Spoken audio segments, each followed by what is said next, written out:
AP ఎన్నికల వేళ అప్పటి సీఎం జగన్ పదే పదే ప్రచారంలో ఒక పోలిక చెబుతుండేవారు.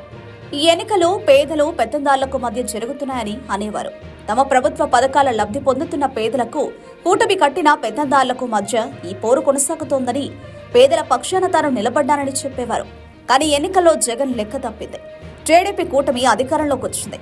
పెత్తందార్ల కూటమి అంటూ అప్పట్లో జగన్ చంద్రబాబుని టార్గెట్ చేయగా, ఇప్పుడు సీఎం హోదాలో బాబు తన ప్రత్యర్థులై పెత్తందార్లు అని నిరూపించే ప్రయత్నం చేస్తున్నారు. అందులో భాగంగానే వైసీపీ కార్యాలయాల భవనాలు మీడియా, సోషల్ మీడియాలో హైలైట్ అయ్యేలా చేస్తున్నారు. జగన్ కి ప్యాలెస్లు ఉన్నాయి.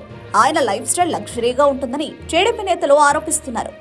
అసలైన పెత్తందారు ఆయనంటూ విమర్శలు చేస్తున్నారు. ఈ క్రమంలో వారికి రిషికొండ భవనాలు బాగా పనికొచ్చాయి. జగన్ తన కోసం నిర్మించుకున్న రిషికొండ ప్యాలెస్ ఎంత లగ్జరీగా ఉందో చూడండి అంటూ దాదాపు 4 రోజుల పాటు టీడీపీ అనుకూల మీడియా వరుస కథనాలతో హోరెత్తించింది.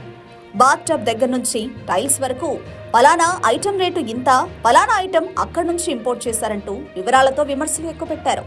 వైసీపీ ఆఫీసులను టీడీపీ ఇప్పుడు హైలైట్ చేస్తూ ఆరోపణలు చేస్తోంది. తాడేపల్లిలో వైసీపీ కార్యాలయం కూల్చివేత అనంతరం ఇతర జిల్లాలో పార్టీ ఆఫీసుల నిర్మాణాలను తెరపైకి తెస్తోంది. మిగతా చోట్ల కూడా అన్ని అక్రమ నిర్మాణాలేనంటూ ఫోటోలతో సహా కథనాలిస్తున్నారు.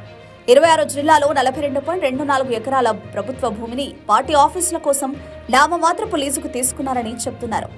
ఎకరాకి కేవలం 1000 రూపాయలు చెల్లించి 33 ఏళ్ల లీజుకు తీసుకున్నారని, ఆ 42.24 ఎకరాల భూమి విలువ 688 కోట్లు కాగా, ఆ 26 ఆఫీసుల నిర్మాణానికి 500 కోట్లకు పైగా ప్రజాధనాన్ని ఖర్చు పెడుతున్నారని ఆరోపించారు. ప్రకాశం జిల్లాలో మినహా మిగతా 25 చోట్ల పార్టీ ఆఫీసుల నిర్మాణానికి అనుమతి లేదని అంటున్నారు టీడీపీ నేతలు.